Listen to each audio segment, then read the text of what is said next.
les gens ils comprennent pas hein, pourquoi Frozone il fait tous ses lives, il se casse la tête à faire ses lives. Bah, je le fais pourquoi? Alors ça fait mal à quelqu'un de beaucoup, parce que, non, ça fait du mal à personne. Alors pourquoi est-ce que je fais ces lives hein, vous allez comprendre, bah, parce que c'est simple, hein, mon objectif, hein, c'est de vous faire hein, aimer, hein, c'est-à-dire vous les musulmans, l'islam. Hein. Mon objectif, hein, c'est de faire aimer vous les musulmans l'islam, afin que vous appliquiez la loi d'Allah. Hein, c'est aussi simple que ça. Pourquoi est-ce que Frozone, il veut absolument que vous appliquiez la loi d'Allah, vous qui êtes musulman? Oui, monsieur, arrêtez de spoiler. Hein. Vous êtes en train de... Bon, je vais vous bloquer parce que vous êtes en train de faire du copier-coller. Et ça, c'est pas bon, c'est du spam. Hein, voilà, vous êtes bloqué. Voilà, Madi, il est bloqué. Ceux qui vont spammer le live, je vais vous bloquer directement. Hein. Alors, s'il y a des modos qui ont perdu leur modération, faites-le moi part. Hein, comme ça, je vais vous, vous activer votre modération. D'accord? N'hésitez surtout pas à me faire part de votre modération. Comme ça, je vais vous le rajouter. Hein, d'accord? Voilà, donc ceux qui n'ont pas, je suis là. Oh, mais toi, depuis quand tu as toujours été modo, Fou du Roi? C'est la première fois que je te vois. Moi, je t'ai jamais mis modo. Hein. Ouais, je sais que tu es là, mais t'étais modo dans les autres comptes? Non, je pense pas. Hein. Hein, voilà, donc tous ceux qui étaient modo auparavant, hein, dans les autres comptes, hein, Frozone 1, Frozone 2, bah voilà, parce que ça, c'est comme c'est le troisième compte de secours. Je fais pas beaucoup de live dessus, donc n'hésitez surtout pas à me faire part que vous avez perdu votre modération. Donc on continue, hein, voilà, c'est vraiment mon objectif, hein, c'est vraiment de vous faire aimer l'islam afin que vous appliquiez la loi d'Allah. Et voilà, pourquoi? Parce que simplement, moi, ce que je ne veux pas encore revivre, hein, c'est de vivre encore dans une autre vie hein, avec vous, les musulmans. Hein. Moi, je ne veux pas me taper encore une autre vie avec vous, hein, avec votre présence. Hein, déjà qu'ici, on se supporte. Hein, on n'a pas le choix de vivre ensemble. Voilà, hein, on n'a pas le choix, on fait avec. Mais moi, je veux plus me retaper encore une autre vie avec vous. Vous imaginez l'enfer que ce sera si je me retrouve encore avec vous? Et si je suis en enfer et je me retrouve en enfer encore avec des musulmans, et bah sachez que pour moi, là, ça sera vraiment un enfer. Je répète, ça sera vraiment un enfer pour moi de pouvoir encore, de devoir encore hein, vivre encore avec vous, vous les musulmans. Hein, voilà, ce sera un enfer pour moi de vivre encore avec vous, peu importe l'endroit. Hein, hein, vous imaginez, hein, je suis en enfer, je me retrouve encore avec des musulmans qui sont là. Frozone, tu connais Allah, tu connais le prophète Mohammed, tu sais, l'islam, c'est la vérité, blablabla, blablabla. Mais ferme ta gueule, putain. Mec, je suis en enfer et t'es avec moi. Et tu me parles de, oui, il faut que tu te convertisses, il faut que tu fasses la shahada. Qu'est-ce que tu fous en enfer avec moi si toi, tu dis que l'islam, c'est la vérité? Qu'est-ce que tu fous en enfer avec moi? Hein, t'étais pas censé être au paradis, t'étais pas censé dans l'autre monde appliquer la parole d'Allah, la loi d'Allah pour gagner les racenettes et aller au paradis directement. Et au final, comme t'es un hypocrite, hein, et qu'au lieu d'appliquer ce que Allah t'a demandé d'appliquer dans l'autre monde, eh ben, tu te retrouves encore avec moi et tu me fais chier. Je peux même pas griller hein, tranquillement. Il faut que tu viennes me casser les couilles encore avec ton oui, faut faire la shahada. Voilà mon objectif. C'est pour ça que je me battrai hein, pour justement faire des lives hein, pour vous conscientiser et pour vous faire aimer votre religion. Comme ça, vous allez l'appliquer. Comme ça, vous allez gagner des points et vous n'allez pas passer par l'enfer. Voilà pourquoi je fais tout ça. Hein, c'est mon objectif. Voilà. Donc, faire en sorte que vous mangez l'islam au matin, l'après-midi, le soir et même la nuit. Voilà, comme ça, vous allez aller directement au paradis. Hein, vous allez avoir accès à vos vierges hein, qui redeviennent vierges après chaque rapport. Hein, voilà, donc foutez-nous la paix. Hein, laissez-nous crever en enfer tranquillement. Hein, on ne veut plus de vous, même en enfer. Vous nous cassez les couilles. Voilà, donc... Hein, c'est-à-dire que pour défendre l'islam, vous êtes les meilleurs. Hein. Oui, Frozone, arrête. Tu sais, l'islam, c'est la vérité. Mais la première chose qu'on constate, c'est que vous êtes qu'une bande d'hypocrites. Vous êtes des hypocrites. Vous savez pourquoi vous êtes des hypocrites? Alors, attendez, je vais mettre ça comme ça. Hop là, ça, je vais l'enlever. Je vais mettre ça. Comme ça, on voit bien en grand. Voilà. Tapotez le live, la famille, partagez le live. Ah, vous êtes des hypocrites. Pourquoi vous êtes des hypocrites? Je vais vous dire pourquoi vous êtes des hypocrites. Vous allez vite comprendre pourquoi. Frozone, t'abuses, t'es toujours en train de taper sur les musulmans. Ah ouais? D'accord, ok. Ok, vous allez comprendre ça. Alors, tac, tac.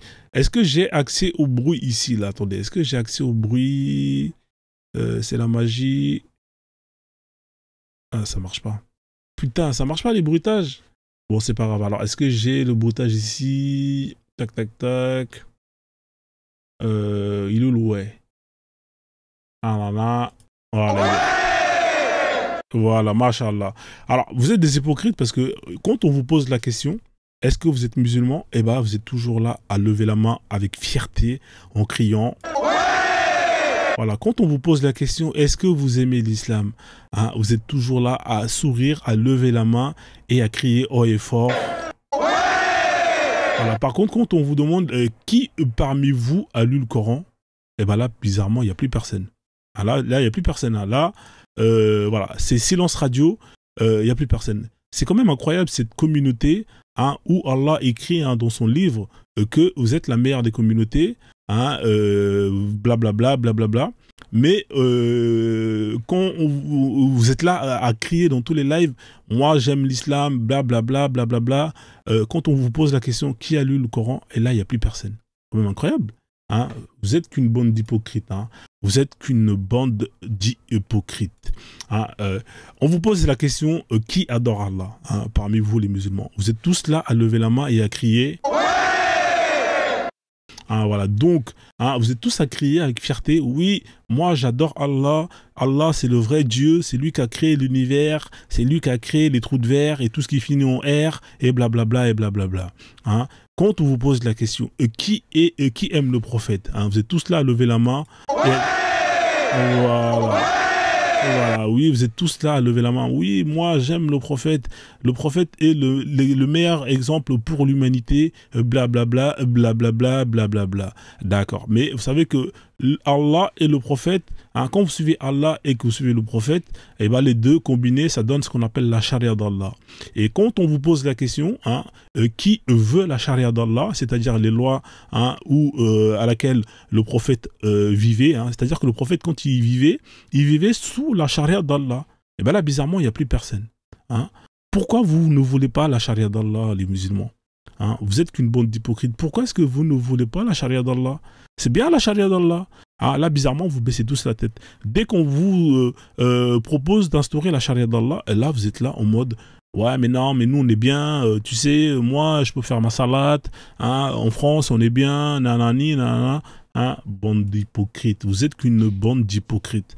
Hein, pour venir nous vanter votre religion matin, midi et soir, oui, comme quoi c'est la plus belle, comme quoi c'est la meilleure, oui, d'accord. Hein, pour venir monter dans les lives, hein, Frozone, non, arrête, nanani, nanana. Mais quand on vous demande d'aller là où la charia d'Allah est appliquée, là, il n'y a plus personne. Vous êtes qu'une bande d'hypocrites. Alors, on continue. On continue. Alors, il nous le truc là, il a disparu. On va le remettre, c'est pas un problème. Hop là, tac, tac, tac. Hein, vous savez, nous on est là, on a tout ce qu'il faut pour vous. Hein, vous n'aimez pas la vérité, mais c'est pas grave, on va vous la faire manger, hein, que vous la vouliez ou pas. Hein, moi je m'en fous, moi, que vous l'aimez ou pas, c'est pas mon problème. Je vais vous la faire manger. Ah voilà, on continue.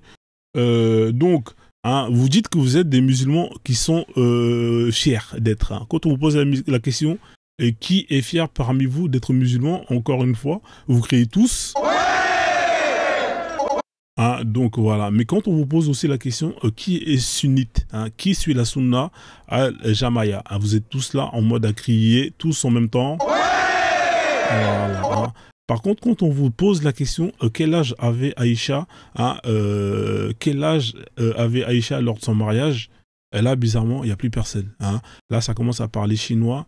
Blablabla, bla, bla. Ouais mais non mais tu sais Frozone à l'époque nanani nanana la racine carrée de nanana nanani blablabla blablabla hein, voilà. Alors que vous avez 21 hadiths sahih hein, qui parlent du mariage d'Aïcha et on connaît très très bien l'âge, hein, c'est 6 ans hein, le mariage et 9 ans la remise pour la consommation.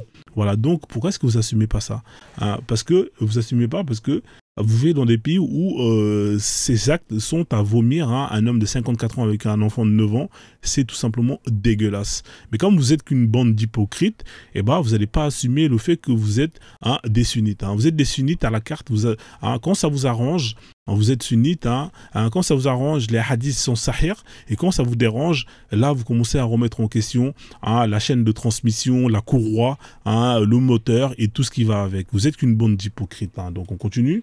Alors pourquoi est-ce que ça marche pas les trucs là? Ça me fait chier. On continue. Donc ici pareil, hein, quand on vous pose la question, toujours comme d'habitude, hein, quand on vous pose cette question, qui est musulman? Voilà, sacré fort, hein. Ouais, moi je suis musulman, machallah. Quand on leur pose la question, qui est contre l'esclavage? Alors tous ils sont là, ils crient.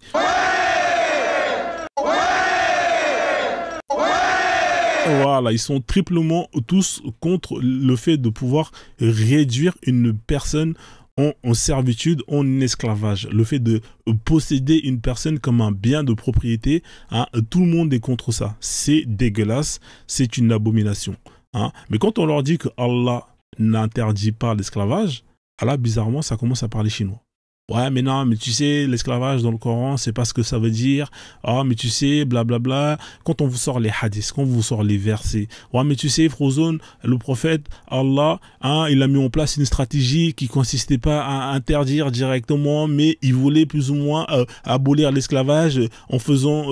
les mecs, hein, vous êtes quoi? Vous savez quoi? Vous assumez pas votre religion. Vous êtes qu'une bande d'hypocrites. Hein, voilà, donc trop c'est trop, arrêtez toutes ces conneries-là, hein, arrêtez de prendre les gens pour des cons, assumez votre religion et cessez d'être qu'une bande d'hypocrites.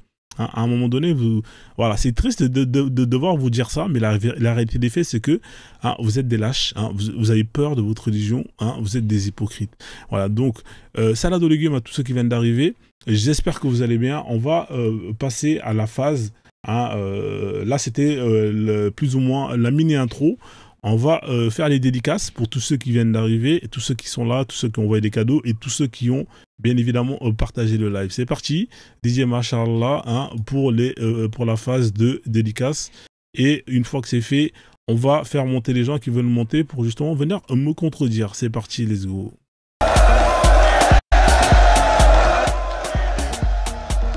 Salade de légumes à tous ceux qui sont là, on tapote le live, on partage le live. KS c'est dans le live. KS c'est dans le live. Merci à KS pour les partages, pour les tapotages. Salade de légumes mon frère KS. Merci pour les tapotages, merci pour les partages. Samantha Badou est dans le live. Samantha Badou est dans le live. Merci à Samantha pour les tapotages, pour les cadeaux. L'âme de Jam c'est dans le live. L'âme de Jam, c'est à qui on passe le salade de légumes. Bienvenue à toi mon frère. Salade de légumes à toi, merci, hein, j'espère que ça va. On continue le tapotage, on sécurise le live la famille, on arrive à 50K. Priscilla qui est là.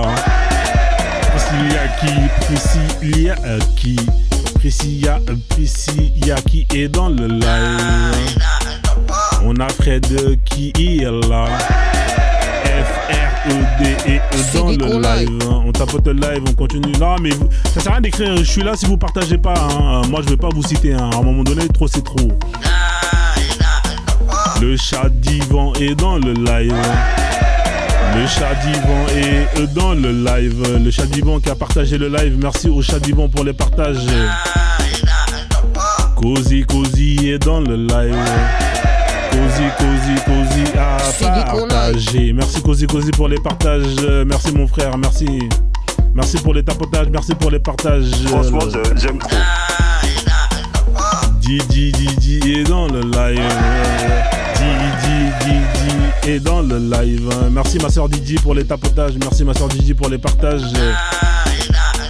Nous 666 est là.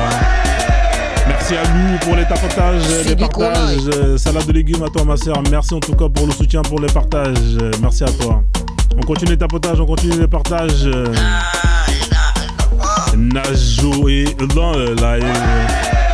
Merci au frère Nasjo qui a tapoté et qui a partagé le live. Voilà, les dédicaces ce sera que pour ceux qui tapotent et qui partagent. On tapote, on partage le live. C'est fini la fête, on va plus dédicacer à tout et à n'importe qui ne partage pas. Partagez, tapotez le live. Calife Noirab est là. Merci Calife des Noirab pour les partages. Merci Calife pour les partages. On a Tchedoubi est là. Tio est dans le live. Merci pour les tapotages, merci pour les partages. On tapote le live, on partage le live. Bakary est dans le live. Le plus coraniste de tous les coranistes, il s'appelle Bakary, il te fait mal à la tête. On continue les tapotages. On continue les tapotages. On continue les tapotages. La Doucouré qui est là, qui on passe le salade de légumes. J'aime Calico trop. du 973. Calico du 973, 972, dédicace à tous nos frères antillais, à tous nos frères de West Indies qui sont dans la live. Dédicace à tous les Quinfris qui sont dans la live. Dédicace à tous les Français qui sont dans le live. Dédicace à tous ceux qui demandent la naturalisation. Hein, ça va être compliqué, mais bon, mon ami, franchement, j'aime faut trop. tester. Le mentor est dans le live. Le mentor est dans le live. Le mentor est dans le live. Je pense que tout le monde a été cité. Ouais. Tout le monde a été cité, hein. Je pense que ça va, tout le monde a été cité. Voilà, donc la famille, hein, on va arrêter l'ambiance, on va revenir sur le live. J'aime trop. Bon appétit, hein, tous ceux qui coupent le ramadan hein, en fonction des décalages horaires. Donc voilà, donc normalement tout le monde a été cité, hein, donc du coup let's go la famille, hein, on va faire l'intro. On va faire l'intro propre. Hein. On a combien de tapotage? On a 25K, hein, c'est pas assez, il faut vraiment tapoter, sécuriser le live. Alors on va faire l'intro, pour ceux qui ne connaissent pas hein, l'intro, hein, alors je vous invite à vous abonner à la chaîne Le Frozone, hein, si vous n'êtes pas abonné à la chaîne Le Frozone. Comme ça, vous allez pouvoir justement avoir accès à tous les lives. Hein. Alors, juste pour info, j'allais d'ailleurs oublier une petite page promotionnelle. Vous avez accès à tous les lives hein, qui sont disponibles sur la chaîne le YouTube Le Frozone. Hein. Donc, n'hésitez surtout pas à aller dessus. Hein. La chaîne Le Frozone, vous tapez le espace Frozone hein, et vous avez accès à tous les replays de tous les lives. Hein. C'est avec le perroquet, hein, l'imam Bakem. Donc, tous les lives sont disponibles. Vous avez les lives hein, qui sont classés par mois hein, de diffusion. Donc, vous avez tous les lives du mois de septembre. Enfin, septembre, je suis en train de balancer tous les lives du mois de septembre. Je balance tous les lives du mois d'octobre, novembre, décembre, janvier, février, mars. Ils sont tous disponibles. Hein. Donc, allez-y si vous voulez revivre hein, certains moments que vous avez kiffé. Hein, c'est gratuit. Ceux qui ne sont pas encore abonnés à la chaîne, allez-y, hein, faites-le. Hein. Donc, c'est pour vous. On m'a demandé, Frozone, à chaque fois, on ne peut pas revoir les lives ou parce que pour X ou Y raison, hein, parce qu'on travaille, parce que malheureusement, on n'est pas disponible. Est-ce qu'il y a moyen, Frozone, s'il te plaît, que tu puisses mettre les lives sur YouTube? C'est un travail qui prend énormément de temps, hein, chose que je fais pour vous. Donc, si je le fais pour vous, allez au moins voir. Hein, voilà, donc allez vous abonner et allez voir justement ces lives-là. Honnêtement, c'est moi, deux fois, quand je réécoute hein, les lives, je me dis, putain, c'est une dinguerie. C'est des barres de rire. Vous avez des lives sur la culture hein, qui sont là aussi, hein, notamment. Vous avez aussi le zapping qui est disponible hein, pour ceux qui connaissent pas le zapping. Allez voir, vous allez kiffer. Bien évidemment, vous avez les sons de DJ Machallah qui sont tous là. Donc voilà la famille, hein, donc c'est fait. Allez vous abonner, si vous n'êtes pas abonné, faites-le là, comme ça c'est fait, vous êtes tranquille. Voilà, ça c'était vraiment une petite dédicace. Ouais, merci en tout cas si tu as été voir. Faut t'abonner, faut mettre la notification et tout le tralala. Donc on revient plus ou moins à l'intro. Hein, alors l'intro, il est quelle heure là? Là, on est à 30 minutes de live. Je vais faire une intro qui va durer à peu près 20-30 minutes. Et ensuite, ceux qui voudront monter pour venir échanger pourront venir monter pour échanger. Je vais vraiment essayer de faire une intro express hein, pour que justement, je rentre pas trop dans les détails, hein, pour que justement ceux qui veulent monter pour débattre sur ces sujets-là puissent monter et venir donner leur point de vue. Notamment sur tout ce que je viens de dire. D'accord, let's go, c'est parti. Hein, on tapote au max. On va essayer d'atteindre les 50K, s'il vous plaît, la famille. Je vous fais confiance. Vraiment, il faut sécuriser. Hein, c'est le dernier compte que j'ai avant que ça saute. Hein. Après, c'est terminé les lives pour la semaine. Hein. Honnêtement, là, vous voyez, je suis sur le 3e compte. Dès que c'est terminé, ce compte-là, moi, c'est fini. Je fais plus de live jusqu'à lundi. Hein. Donc ça dépend de vous. Vous avez vraiment la balle dans votre camp. Il faut vraiment sécuriser. Moi, je vais filtrer mes mots. Je vais vraiment faire en sorte de ne pas insulter, etc., etc. Hein. Chacun y met un peu de soi. Moi, je vais me restreindre. Et vous, de votre côté, je vous fais confiance pour vraiment essayer de tapoter au max et de signaler. Vous avez une application hein, qui est dédiée justement pour le tapotage. Si vous êtes un feignant, ou une feignante, hein, c'est vous allez sur l'App Store, hein, et vous tapez tapoter, vous allez voir, on va vous proposer plein d'applications de tapotage automatique. Let's go. Alors l'islam c'est quoi l'islam? Alors il est écrit l'islam c'est l'exclusivisme. L'islam c'est l'exclusivisme, ça veut dire quoi? En fait l'islam, hein, dans l'islam il faut savoir que on est dans ce qu'on appelle la vérité absolue. Hein. Les musulmans estiment que l'islam est la vérité absolue. C'est incroyable. La vérité absolue. Pour eux, ils pensent que tout ce qui vient de cette religion est la vérité. Hein. Le Coran est la vérité. Le Coran est un livre divin. Allah, c'est le Dieu, hein, le véritable Dieu, le seul, l'unique. C'est lui qui a créé l'univers et tout ce qui va avec. Voilà. Donc, étant donné que eux et que l'islam, justement, c'est la dernière et la seule et unique religion qui est véridique et qui va sauver l'humanité de l'enfer. Voilà. Voilà. Donc, pour eux, c'est l'exclusivisme tout court. Donc, à partir du fait que eux, ils considèrent qu'ils détiennent la vérité pure et dure, et bah, ils vont aller justement faire ce qu'on appelle le prosélytisme. Alors, qu'est-ce que c'est le prosélytisme? Le prosélytisme, c'est un concept qui consiste à aller casser des couilles au voisin qui ne vous a rien demandé, alors qu'il était en train de faire son barbecue tranquille avec du bon son de DJ Machallah. C'est-à-dire que vous avez des gens qui vous ont rien demandé, vous allez leur voir pour leur dire, écoutez, vous êtes dans le haram, ce que vous faites c'est de la merde, vos dieux c'est de la merde, nous on a l'islam, nous on a notre prophète Mohammed qui lui a bien parlé à Allah à travers un ange qu'on appelle Djibril, blablabla, blablabla. On a un livre divin qu'on appelle le Coran, blablabla, blablabla. Donc, de ce fait, arrêtez tout ce que vous croyez, arrêtez tous ces conneries de trucs de marabout, de fétiches, de sorcellerie, hein, etc., etc. Et convertissez-vous, comme ça vous allez être sauvés, comme ça vous allez pouvoir avoir accès à Allah et au paradis d'Allah avec tout ce qui va avec, hein, l'alcool, les putes et tout ce qui va avec. Voilà. Donc, ils vont faire du prosélytisme. Vous avez deux différents types de prosélytisme. Vous avez ce qu'on appelle le prosélytisme doux, qui consiste un peu comme ce que font ce qu'on appelle les témoins de Jéhovah, qui sont postés à la sortie du métro, hein, avec leur pancarte en mode venez rejoindre, hein, les témoins de Jéhovah, vous allez être sauvés, hein, ou quand ils vont venir frapper vos portes le week-end, le matin, alors que vous êtes en train de faire la grâce matinale, et ben c'est ce qu'on appelle le prosélytisme doux. Vous avez aussi, hein, par exemple, les chrétiens qui crient dans les métros, Jésus va vous sauver, venez vous répandre. Hein, ça, c'est ce qu'on appelle le prosélytisme doux. Hein, c'est-à-dire que on va utiliser ce qu'on appelle la parole, hein, pour essayer de convaincre la personne qu'on estime être justement perdue. Voilà, c'est ce qu'on appelle la dawa dans l'islam, et c'est ce qu'ils font quand militairement ils ne peuvent pas aller imposer leur religion aux autres. Hein, là, donc voilà, c'est ce qu'on appelle le prosélytisme doux. Et l'islam, hein, oblige, hein, d'ailleurs les croyants à aller prêcher la parole d'Allah. Hein, c'est ce qu'on appelle la dawa. Voilà. Donc, hein, voilà, comme vous pouvez le voir ici, hein, cet arabe, hein, qui a réussi à convertir, hein, ce noir qui va devenir un noir arabe, hein, d'embrasser l'islam, le Coran, la parole d'Allah. Hein, elle est magnifique cette photo, elle est très représentative, hein, de ce qu'on appelle le prosélytisme doux.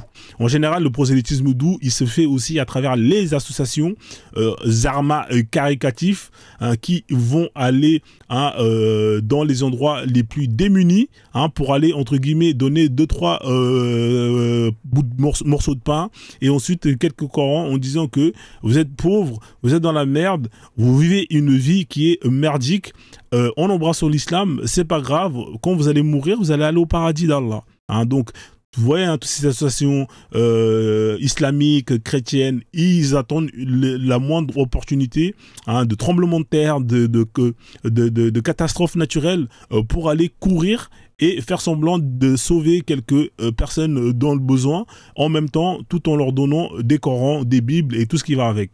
Hein, c'est quand même incroyable cette hypocrisie. C'est-à-dire que si ils ont pas, si un pays interdit à ces associations d'aller faire ce qu'on appelle, hein, le prosélytisme, ils ne vont pas y aller. Hein, c'est-à-dire que, imaginez que, par exemple, en Corée du Nord, il y a une grosse catastrophe, et qu'en Corée du Nord, on leur dit, vous pouvez venir nous aider, mais tous ceux qui vont venir nous aider et en même temps essayer de vouloir convertir nos concitoyens, eh ben, eux, ils sont interdits et ils seront emprisonnés. Vous allez voir que toutes ces associations d'hypocrites, ils ne viendront pas. Ils ne viendront pas parce que eux, ils viennent uniquement parce que derrière, ils veulent convertir des gens. Voilà, c'est ce qu'on appelle le prosélytisme doux.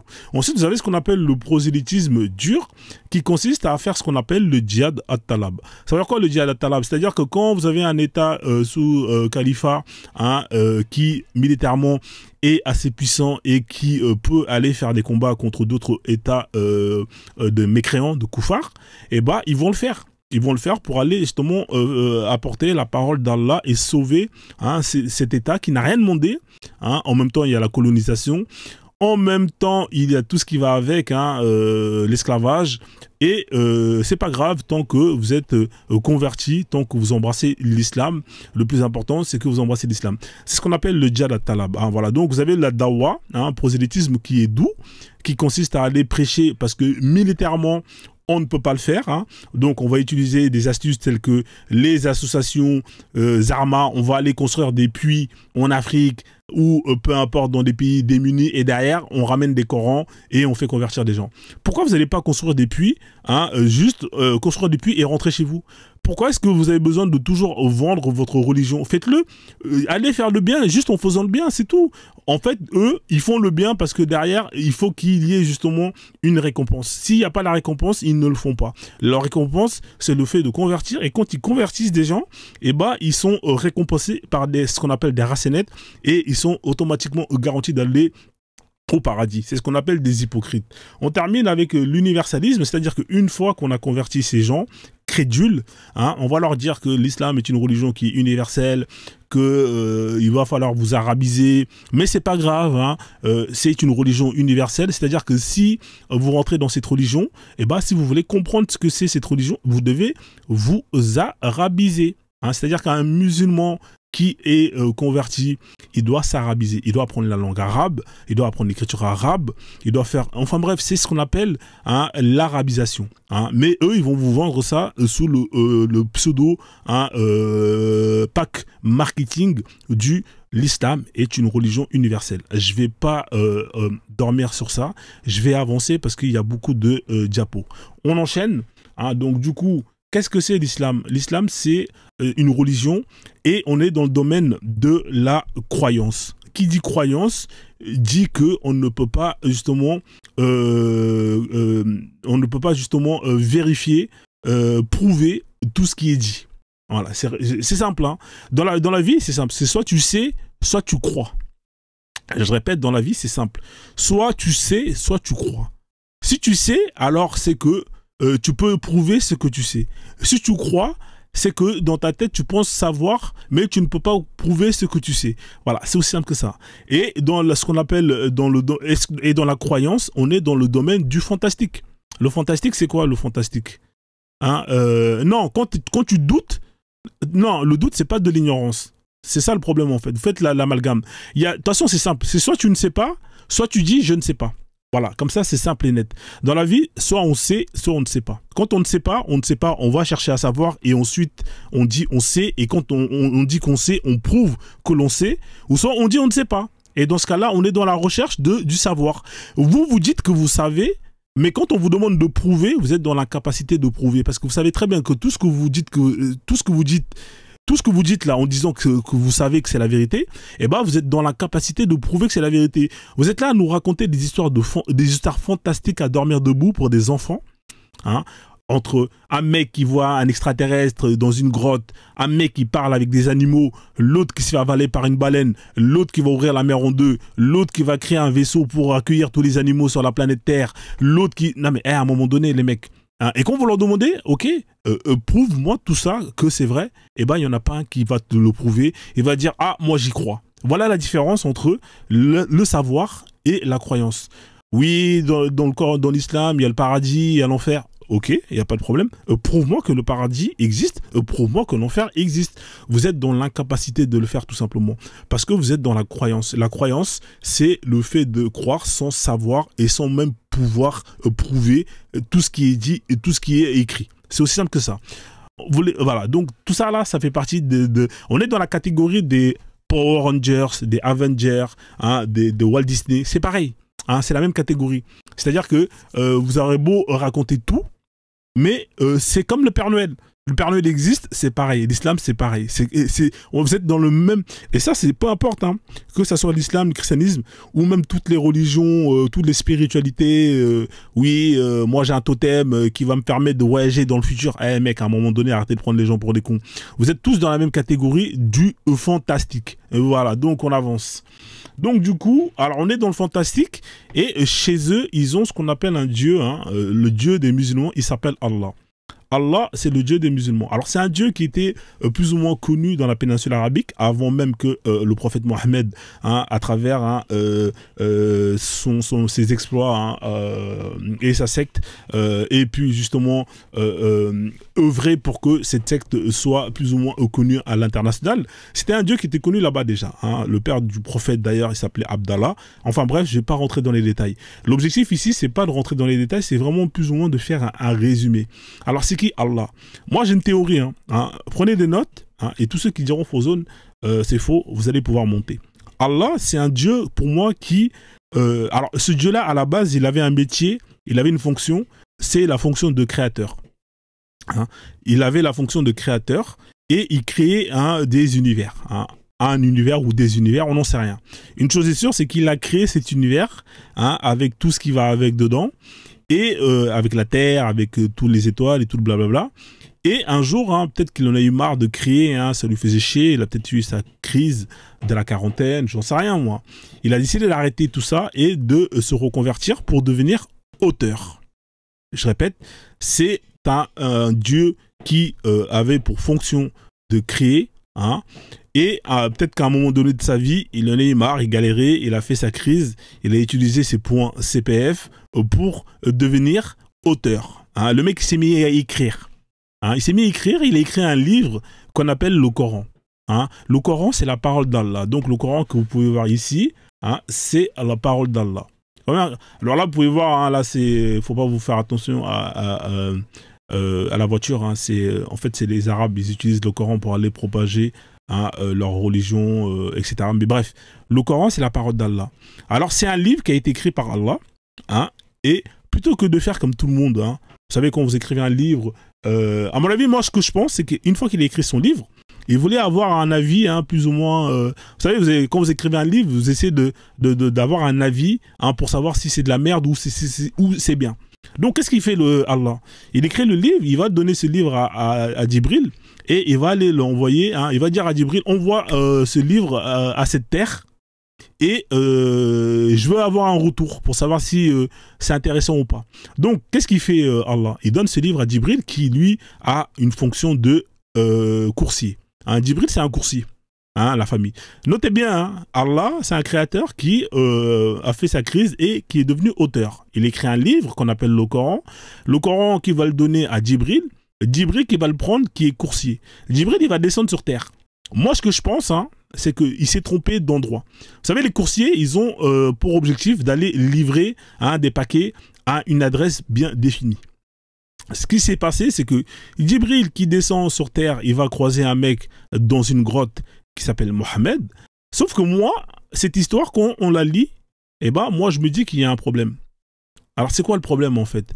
Le problème, c'est que quand Djibril il descend sur la terre, là, enfin, apparemment, c'est sur notre planète Terre à nous, il va croiser un mec qu'on appelle Mohammed. Mohammed qui était dans une grotte la nuit, je sais pas qu'est-ce qu'il foutait là-bas, hein, honnêtement, bizarre comme attitude. Il va le croiser et il va lui dire... tiens, regarde, lis, Ikra. Mohammed, il va dire quoi? Mohammed, il va dire, je sais pas lire. Le problème, c'est que il va persister, hein, il va l'étrangler, il va lui dire, comment ça, tu sais pas lire? Vas-y, lis. Et le pauvre, il sait pas lire. Il va dire, moi, je sais pas lire. Moi, dans cette histoire-là, moi, je pense que le Djibril s'est trompé d'adresse. Hein, honnêtement, pour moi, ma théorie, c'est que le Coran, c'était pas un livre qui était destiné à notre planète à nous. Alors peut-être qu'il a été destiné à une autre planète dans cet univers, hein, avec à peu près plus ou moins les mêmes caractéristiques, ou peut-être qu'il a été destiné à une autre planète dans un autre univers. Hein. Mais une chose est sûre, c'est que le mec, hein, le livreur là, eh ben, il s'est trompé d'endroit. Hein. Il s'est trompé d'endroit, il est tombé sur un mec qui sait pas lire. Comment tu peux envoyer un livre, hein, pour justement une personne, afin justement que cette personne le lise, et quand tu tombes sur cette personne-là, la personne ne sait pas lire. C'est pas cohérent. Honnêtement, les gars, est-ce que c'est cohérent ou est-ce que c'est pas cohérent? C'est pas cohérent. C'est comme si moi, aujourd'hui, Frozone, je décide de faire une chanson, ou Didier Machallah, il décide de faire une chanson comme il les fait bien, et il va l'envoyer à une personne qui est sourd. Est-ce que ça a du sens? Honnêtement, les gars. Est-ce que ça a du sens de faire une chanson pour justement le donner à une personne qui est sourd? Ça n'a pas de sens. C'est complètement débile. Hein? Ou c'est comme si aujourd'hui, je décide de faire un film avec des effets spéciaux de bâtard et tout ce qui va avec. Et à la fin, je vais le donner à une personne qui est aveugle. Mais ça n'a pas de sens. C'est con. Hein? Ça n'a pas de sens. Pourquoi, dans ce cas-là, je vais écrire un livre et je vais le donner à une personne qui ne sait pas lire? Ça n'a pas de sens. Le boug, il s'est trompé d'adresse. Au lieu d'admettre qu'il s'est trompé d'adresse, au lieu de retourner et dire « Ouais, est-ce que tu peux me redonner l'adresse, j'ai mal noté ?» Eh bien, il voulait être payé. Il voulait être payé et il a persisté pour justement livrer le colis à la mauvaise personne. Alors, qu'est-ce qui s'est passé? Mohamed, le pauvre, il se fait étrangler. Ça, c'est la scène où il se fait étrangler. Il se fait étrangler par Djibril qui lui dit « Ikra, lis ». Lui, il dit « Ouais, mais moi, je ne sais pas lire, frérot, laisse-moi tranquille. Ikra, lis ». Donc au final, l'ange, qu'est-ce qu'il fait? Il dit, bon merde, je me suis trompé d'adresse. Ah vas-y, c'est relou, faut que je remonte encore là-bas au paradis, je demande à Allah, nanana, nanana, nanana. Bon, Mohamed, qu'est-ce qu'on va faire? Tu vas mémoriser par cœur le Coran. Voilà l'entourloupe, la douille de cette histoire. Donc il va venir de temps en temps le rendre visite. Bon, ici, on va voir le verset 1, verset 2, verset 3, etc., etc. Alors qu'à la base, si le gars il savait lire, il aurait déjà donné le livre, tu vois, et le gars, il aurait le livre, et terminé, khalas, mission accomplie. Donc, c'est ça cette histoire d'islam. C'est juste un mec qui s'est trompé d'adresse et qui a livré le mauvais colis à la mauvaise personne. Donc, au final, Mohamed, qu'est-ce qu'il a fait? Il a fait une religion. Il dit que il va dire à sa femme, ouais, j'ai revu un ange, nanana, je suis destiné à ça. Waraka ibn Naoufel qui justement voulait être, il va lui dire non, c'est toi l'élu. Enfin bref, ça fait ce qu'on appelle une soupe, une sorte de sharba, et c'est devenu un putain de bordel. Et à la fin, vous savez les gens comme ils sont crédules, ils l'ont suivi, nanana, il y a eu plein de cas rocambolesques, et il est parti là-bas, il a mangé des glaces à Gendaz, et à la fin, ça a fait l'islam. Voilà, donc moi je pense que c'est plus ou moins ça, cette histoire de, oui, voilà, le boug il est là, donc voilà, donc on résume. On a un Dieu qui est là, qui s'appelle Allah, qui en a marre de crier, qui se reconvertit pour devenir auteur. Il écrit un livre qu'on appelle le Coran, qui va ensuite envoyer, qui va donner à Djibril pour que Djibril le donne à une personne humaine qui sait lire sur Terre. Mais Djibril va se tromper d'adresse, il va tomber sur un mec qui ne sait pas lire. Et voilà le début de cette magnifique histoire. Donc au final, le prophète Mohammed qui est là, qui à la base est un bédouin qui a saisi une opportunité pour justement se marier avec une riche veuve, est devenu, sans même le vouloir, prophète.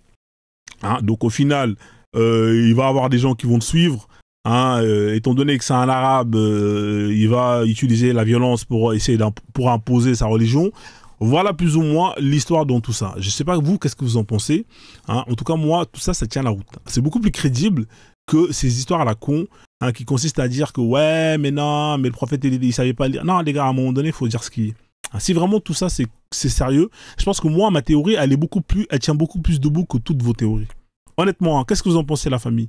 Qu'est-ce que vous en pensez? Donc, au final, le Coran qui vient... le Coran qui vient à ce mec, c'est pas lui, c'est juste un mec comme ça, qui vient à ce mec-là, qui, au lieu de venir directement, il va venir en petits morceaux. Ça donne ce qu'on appelle le téléphone arabe. Alors, téléphone arabe, vous connaissez tous, c'est le concept qui consiste à faire passer un message à travers plusieurs intermédiaires. C'est-à-dire que vous avez plein d'intermédiaires, plus vous allez avoir d'intermédiaires, et plus le message il sera déformé. Donc, Allah qui donne à Djibril, qui va donner à un mec qui ne sait pas lire, qui ce mec-là qui ne sait pas lire va donner à ses potes à lui, qui vont donner à d'autres potes, etc. Et au final, tu as un message qui est vraiment détérioré et on comprend rien. Le Coran, quand vous le lisez, vous ne comprenez rien. Il n'y a pas de syntaxe, il n'y a pas de structure. Hein. Vous allez avoir une histoire qui est éparpillée en 50 morceaux dans plein de sourates différentes. Voilà, c'est simple. Imaginez que moi, je vous appelle au téléphone, hein, je vous dis « Allô, ça va ?» Fred qui est là. « Allô, ça va, Fred ?» Fred qui... moi, je suis là, j'ai dit « Allô, ça va, Fred ?» Il y a 250 intermédiaires. Au bout du fil, Fred, il va entendre Allah Akbar, Fred. Hein, c'est incroyable. J'appelle, je dis allô, ça va? Allô, ça va? Se transforme en Allah Akbar. C'est ça le téléphone arabe. Hein, trop d'intermédiaires, tue le message et on ne comprend rien. Le Coran, c'est comme un puzzle hein, que vous achetez. Hein, il faut l'assembler en petits morceaux.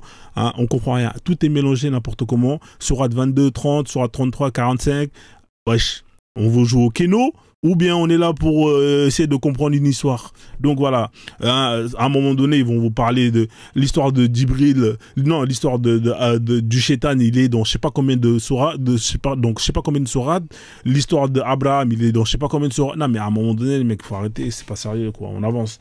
Donc, Mohamed Kella, hein, qui est un gourou, hein, chef de guerre, tout ce qui va avec, un politicien, je vais pas rentrer dans les détails, hein, vous pouvez mettre n'importe tous les adjectifs pour le qualifier, c'est comme vous voulez, faites-vous plaisir. La sunna, c'est quoi la sunna hein? Déjà, le téléphone arabe, en direct, on connaît l'efficacité que c'est. Alors imaginez avec ce qu'on appelle un espace temporel de plus de 2 siècles et demi après. C'est comme si vous, aujourd'hui, vous êtes vivant, et demain, vous mourrez, et on se met à écrire hein, votre vie. Hein. Alors, Kwame, le 17 mars 1998 à 13h15, il faisait ceci avec cela et il disait ceci. C'est incroyable. Et bah, c'est comme si on était en 2250. Vous avez des mecs qui vont se mettre à chercher à savoir qui était Kwame, qu'est-ce qu'il faisait. Et vous avez des gens qui vont vous mettre à ce qu'on appelle... Hein, c'est toute une science, hein, la sunna. Hein, c'est la parole du prophète. Vous avez le Coran, c'est la parole d'Allah. Et vous avez ce qu'on appelle la sunna qui est la parole du prophète. Hein, la parole du prophète. Donc, la parole du prophète avec 250 ans de décalage horaire, hein, décalage temporel. C'est incroyable. Et vous avez des gens qui vont vous dire que le prophète, il a fait ceci, il a fait cela, 250 ans après. C'est extraordinaire. Et vous avez plusieurs degrés de hadith. Hein, vous avez ce qu'on appelle ceux qui sont sahir. Vous avez même 2 degrés au-dessus des sahir, hein, mais je ne me rappelle plus c'est lesquels. Et vous avez les 2 degrés au-dessus des hadiths sahir. Sahir, c'est les authentiques. Hein, c'est ceux qui ont été authentifiés hein, parce qu'on a pu remonter la chaîne de transmission qui est correcte. Vous imaginez hein, la chaîne de transmission, elle est correcte. C'est-à-dire que 2 siècles, vous imaginez le nombre de générations? Alors, 1 siècle, c'est 3 générations. 2 siècles, c'est 6 générations. 3 siècles, c'est à peu près 8 générations. Ça veut dire que on va savoir avec exactitude ce que le prophète a dit sur 8 générations. Ça veut dire qu'on est parti voir la grand-mère de la grand-mère de la grand-mère de la grand-père du grand-père. Mais c'est incroyable. Et en fait, durant toutes ces générations-là, chaque personne a transmis exactement la même chose. Mais c'est quoi ce délire? Et les mecs, ils sont là, ils disent non, c'est sahir, c'est la vérité, c'est la vérité. Incroyable. Hein, c'est ça la sunna. Donc vous avez plusieurs recueils, hein, vous avez les hadiths sahir, hein, vous avez les recueils de Ibn... Alors bien évidemment, la méthodologie en fonction des imams peut varier. Un musulman et qui est l'élève hein, de Bourari, hein, n'ont pas les mêmes méthodologies. Hein, voilà, donc il y aura peut-être certains hadiths que Muslim va ne pas classer dans les sahih et vice-versa. Donc vous en avez plusieurs, vous avez à peu près 6 recueils de hadiths qui sont vraiment authentiques, hein, sur lesquels les musulmans sunnites utilisent et se basent hein, pour justement appliquer l'islam. Vous avez les recueils de Bourari, Muslim, comme je le disais, vous avez Abu Daoud, vous avez At-Tirmidhi, vous avez Nasai, et le dernier, à chaque fois j'oublie, attendez, je ne vais pas dire de bêtises, le dernier c'est qui? À chaque fois j'oublie le dernier, là, tac, tac, tac, An-Nasai, et voilà, An-Nasai, et, attendez, tac, tac, tac, c'est ici, et Majah, hein, Ibn Majah, et, effectivement Ibn Majah. Donc voilà, ça c'est très important. Oui, effectivement, le Coran, c'est toujours en haut de la pyramide. Hein, effectivement, on utilise toujours le Coran. Et alors, il y a quelques règles hein, qui sont très importantes dans les hadiths. C'est-à-dire que vous avez ce qu'on appelle si vous avez un hadith qui va contredire ce que le Coran dit, c'est un hadith qui est automatiquement jeté à la poubelle. Voilà, donc ça c'est vraiment une règle très importante. Les hadiths ne doivent pas contredire la parole d'Allah, parce que vous avez bien évidemment en haut de l'échelle ce qu'on appelle le Coran, etc. etc. Donc tout ça, ça va amener ce qu'on appelle à faire de la politique. Vous allez avoir plus ou moins des règles qui vont être établies en fonction de justement du Coran et des hadiths. Des règles qui seront établies pour constituer ce qu'on appelle le fiqh, le fiqh qui à la fin va être utilisé pour faire ce qu'on appelle la charia d'Allah. La charia d'Allah, c'est plus ou moins les lois qu'on va mettre en place dans une société constituée uniquement de musulmans. Voilà, donc l'islam c'est politique, c'est pas juste spirituel. L'islam c'est pas juste on fait la salade, blablabla. Non, c'est des règles et des lois que des musulmans, les croyants, ceux qui croient à cette religion, sont censés suivre. C'est une religion qui est politique. C'est-à-dire qu'un peuple qui décide du jour au lendemain de se convertir pour embrasser l'islam va changer sa façon de justement mener la politique interne dans son pays. C'est simple. C'est-à-dire que demain, si vous décidez d'embrasser l'islam, par exemple, si un pays de koufar décide d'embrasser l'islam, toutes les règles que justement ces pays-là ont mis en place, il va falloir justement les adapter par rapport aux règles que Allah a mis en place à travers le Coran et les hadiths. L'islam c'est politique. Alors je vais utiliser ça, ça va être plus simple. Comme ça vous allez pouvoir comprendre. Vous avez ce qu'on appelle les croyants qui croient au Coran et au hadith sahih. Dans le Coran et les hadiths, vous avez ce qu'on appelle la loi d'Allah. Les savants vont récupérer tout ça pour faire ce qu'on appelle le fiqh. Désolé pour l'accent. Donc le fiqh c'est quoi? Le fiqh c'est des savants, vous avez des barbus là que vous voyez là, qui plus ou moins vont étudier le Coran et la Sunna comme des boss. Ensuite, une fois qu'ils ont pris tout ce qu'il y avait dans le Coran, ensuite qu'ils ont pris tout ce qu'il y avait dans le Sunna, ils vont mettre en place des lois pour la société. Donc, bien évidemment, vous avez plusieurs écoles. Et ces écoles-là, parfois, ne peuvent pas être d'accord. C'est ce qu'on appelle le consensus. Quand ils sont d'accord sur un thème, on appelle ça un consensus. Parfois, ils ne sont pas d'accord. Donc, dans ce cas-là, en fonction du lieu qui applique telle ou telle école, on va suivre les lois de telle ou telle école. Par exemple, pour le mariage des petites filles, sur 3 parmi 4 écoles vont vous dire que, effectivement, la petite fille, vous pouvez la remettre à partir du moment où le père estime que l'enfant peut justement être consommé. La 4e école, elle dit que c'est 9 ans, basta, point final. Donc, et pour terminer, sur des sujets qui n'ont pas été plus ou moins abordés dans le Coran et la Sunna, il va y avoir ce qu'on appelle l'analogie qui sera faite pour essayer de plus ou moins trouver un consensus par rapport à ce sujet-là. Voilà, donc là, voilà, ça c'est important. Le fiqh, c'est très important, il faut le noter. Une fois qu'on a instauré tout ça, vous allez avoir ce qu'on appelle des livres de jurisprudence qui vont être établis. Par exemple, pour l'école malikite, vous avez le Mutawab qui est là, qui justement est un recueil, est un livre de loi, l'équivalent du code civil pour la France, et tout sera écrit dedans, et une fois appliqué, on dira qu'on applique la charia d'Allah. La charia d'Allah, comme vous pouvez le constater, c'est la loi, c'est le code civil des musulmans. Les musulmans détestent la charia d'Allah, ils n'aiment pas la charia d'Allah, ils détestent la charia d'Allah. Voilà, pourquoi? Parce que c'est des hypocrites, et ils n'aiment pas justement, ils aiment l'islam, mais ils ne veulent pas appliquer ce que l'islam dit. Voilà, donc la charia d'Allah, c'est terrible. Vous savez, le voleur, c'est pas quand on l'attrape, il a le droit à avoir un baveux ou un kebab. Non, si on l'attrape, ce sera, on lui coupe la main, etc., etc. Donc s'il y a des gens qui estiment que Frozone, ce que tu dis, c'est pas vrai, t'es un mytho, moi je connais l'islam, je vais te montrer que tout ce que tu dis c'est faux, n'hésitez pas à faire votre demande, comme ça vous allez monter et on va pouvoir échanger, bien évidemment dans le respect, sans invective et avec des sources. Nous on parle avec des sources. Si c'est pour venir faire votre prêche, c'est pas la peine, restez en bas, tapotez. Par contre, si vous avez des sources sur lesquelles vous pouvez vous appuyer, et bah moi je suis tout à fait oui, hein, et on est là pour échanger, pour pouvoir justement aller de l'avant. Voilà, alors la charia d'Allah, hein, c'est vraiment la kryptonite pour les musulmans. Hein. Dès que vous voulez faire fuir un musulman, c'est comme l'ail, hein, pour les vampires. Hein, voilà, donc c'est la même chose. Hein, dès que vous voulez faire fuir un musulman, vous appliquez la charia d'Allah. Vous avez 57 États à peu près qui sont plus ou moins musulmans, hein, par rapport au nombre de populations dans ces pays-là. Bizarrement, il y a très peu de ces États-là qui appliquent, voire à 100%, la charia d'Allah. Hein, pourquoi vous êtes là à vouloir rejeter la charia? Vous ne voulez pas de la charia d'Allah. Pourquoi vous ne voulez pas la charia d'Allah, les musulmans? Pourtant, c'est ce qu'il y a de mieux pour vous.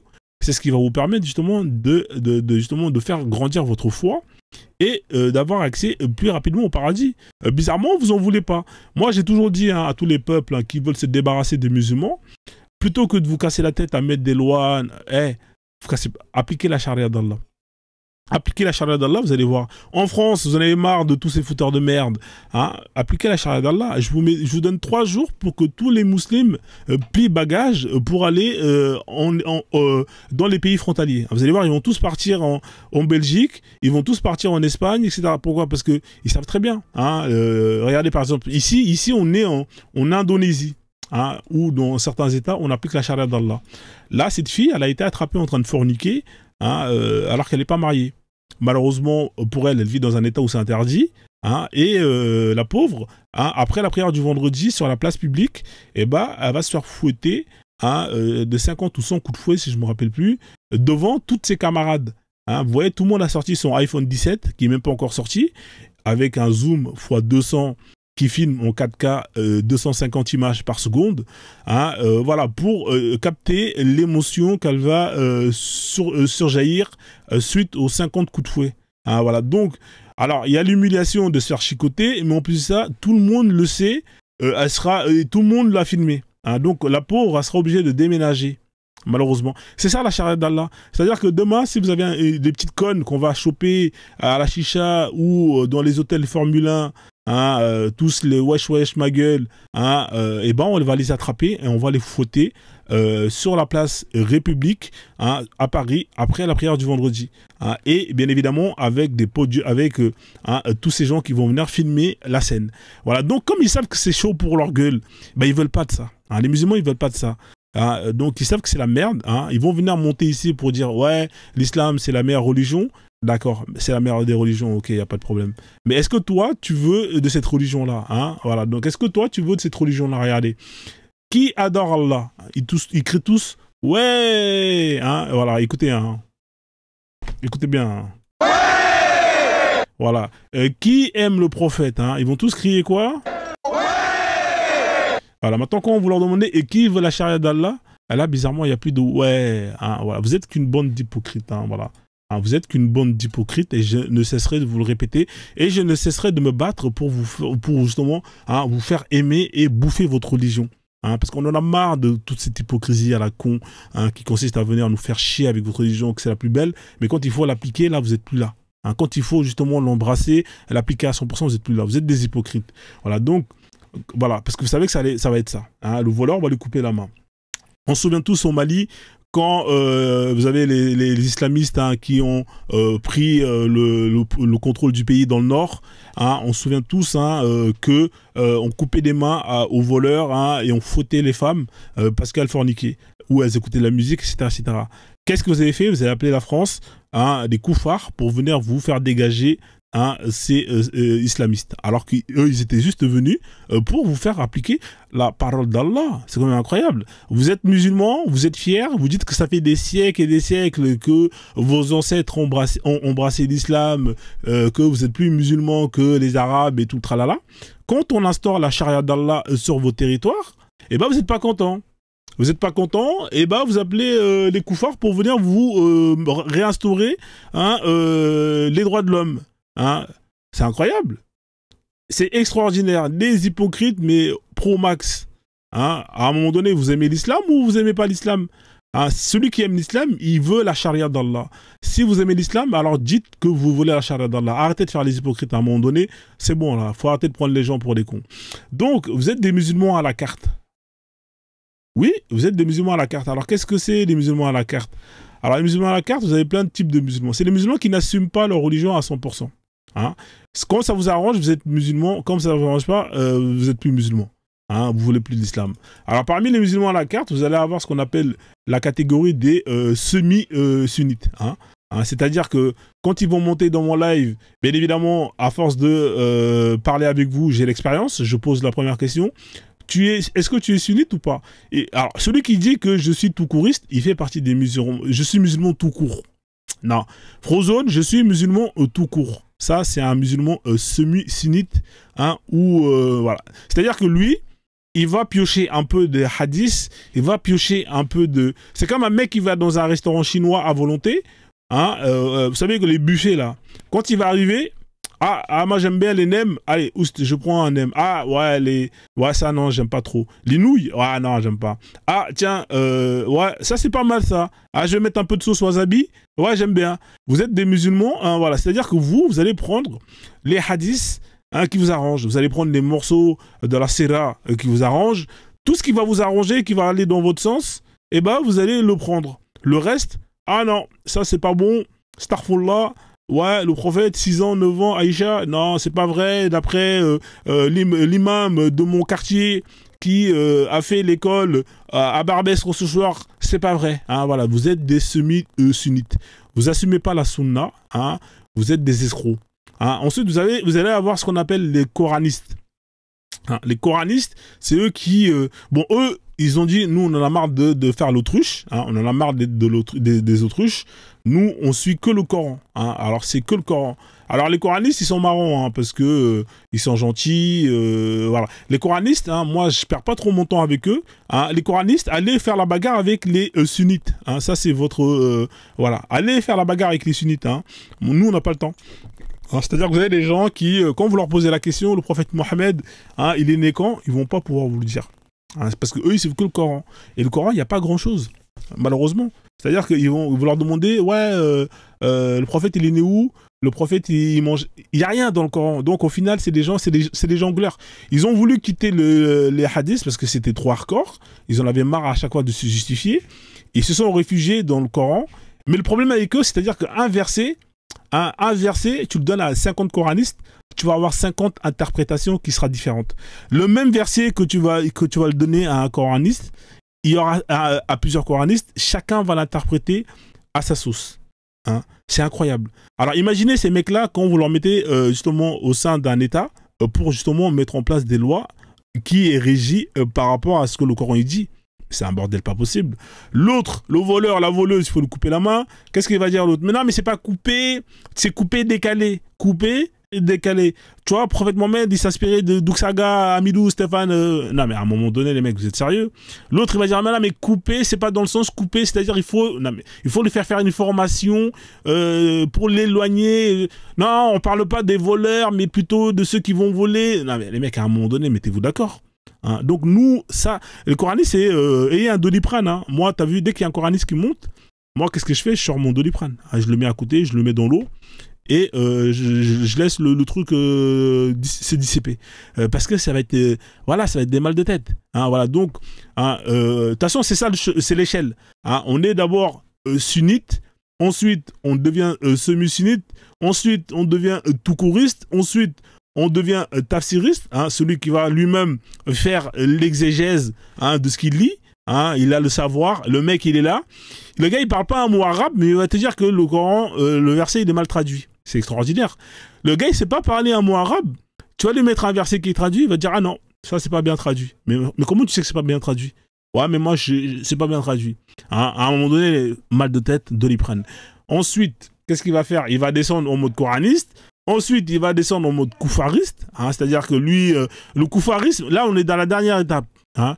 Quand vous êtes dans la phase koufariste, hein, ça veut dire que vous avez décidé de... Voilà. Hein, le koufariste, hein, c'est celui qui va plus ou moins adopter, qui va mixer l'islam avec les règles des koufars. Hein.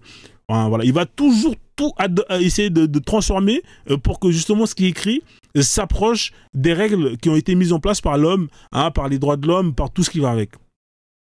Voilà, c'est des koufaristes, c'est des réformistes, et ils vont essayer de trafiquer le Coran pour que justement le Coran il s'approche le plus à ce que eux ils sont, à ce que eux, ils pensent être bons. Voilà, ça c'est les koufaristes.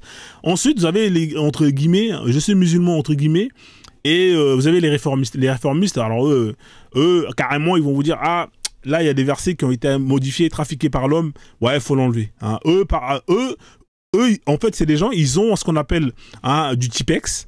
Et quand ils ouvrent le Coran, ils prennent le Tipex qu'ils ont et ils enlèvent tout ce qui est, tout ce qu'ils considèrent qui n'est plus d'actualité. Voilà. Donc ça, c'est vraiment les différentes catégories. Voilà. Donc comme ça, vous le savez. Donc on continue. Donc voilà, les musulmans en général, ils sont à 85% sunnites. Et le reste, ils sont chiites. Donc c'est pas la même chose. C'est pas la même chose. Juste un instant.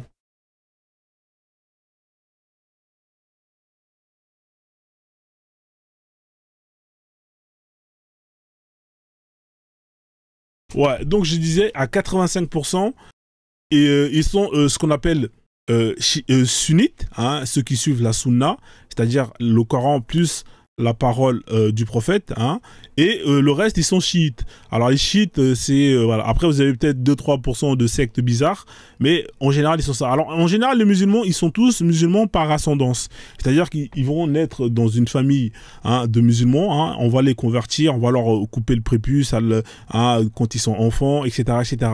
C'est des gens à qui on a plus ou moins imposé cette religion. Je vous rappelle que vous avez un hadith sahih d'Abu Daoud qui dit qu'à 7 ans ce qu'on appelle les cours, comment on appelle, l'institution religieuse est obligatoire, et à 10 ans, l'enfant qui refuse de prier, il faut le frapper. Donc voilà. Donc du coup, automatiquement, un enfant qui naît dans une famille qui est musulmane, automatiquement, il va être musulman parce que c'est comme ça. On va lui imposer cette religion-là. Et avec tous les règles qui vont avec, ça va être compliqué pour lui justement de décider de quitter cette religion-là. Parce qu'une fois que vous êtes né, on vous inscrit dans des écoles pour aller réciter le Coran, mémoriser par cœur toute cette religion. Vous n'avez pas le choix. Vous grandissez dans un environnement où vous êtes entouré de musulmans. Et quand vous rentrez dedans dans les détails, vous apprenez que si vous décidez de quitter cette religion-là, la sentence pour vous, c'est la peine de mort. Donc automatiquement, vous êtes coincé. Donc c'est bien beau de venir dire Frozone, oui, nous on est 1 milliard, 2 milliards, 3 milliards, 4 milliards. Ouais, ok. Mais en fait, pourquoi est-ce que vous êtes autant? C'est parce que de un, premièrement, vous faites des gosses vous faites des gosses comme pas possible. Il faut voir le nombre d'enfants par femme musulmane sur Terre. Le score, il est incroyable. C'est un score de flipper. En général, une femme musulmane, elle va mettre au monde 5-6 gosses. En général, statistiquement. Donc c'est normal que vous gonflez. Et en plus de ça, ces enfants, vous allez les imposer l'islam et vous allez les interdire de se tirer. C'est-à-dire que quand ils vont se tirer, voilà, la sentence, c'est la peine de mort. Si c'est pas la peine de mort, ça sera plus ou moins la peine de mort sociale. Socialement, vous allez les écraser. Ils vont être socialement, ils vont être exclus, etc., etc. Donc automatiquement, les gens, même quand ils sont dedans, même s'ils ont décidé de ne plus y croire, ils vont faire semblant d'y croire. La plupart des gens aujourd'hui, d'ailleurs, force à tous celles qui font le ramadan, alors qu'ils ont quitté l'islam, il y en a plein, qui font semblant d'aller à la mosquée et prier, parce que s'ils ne le font pas, on va se rendre compte qu'ils ont quitté tout ça. On va se rendre compte qu'ils ont quitté tout ça, et ils auront des comptes à rendre. Donc, force à tous ceux, justement, qui sont dans ce cas-là. Alors, j'ai une demande qui est là. Je vais te faire monter Pips. Alors, juste un instant, je vais mettre en place le plateau pour que tu puisses monter. Mais il faut que tu montes avec des arguments. Si c'est pour monter et parler avec des émotions, ça ne sera pas intéressant. L'objectif ici, c'est vraiment de échanger, bien évidemment, dans le respect, sans invective, mais avec des arguments. Si tu n'as pas d'arguments, si c'est juste pour parler avec des émotions, ça va pas faire longtemps. Voilà. Bonsoir, c'est Pips, c'est ça?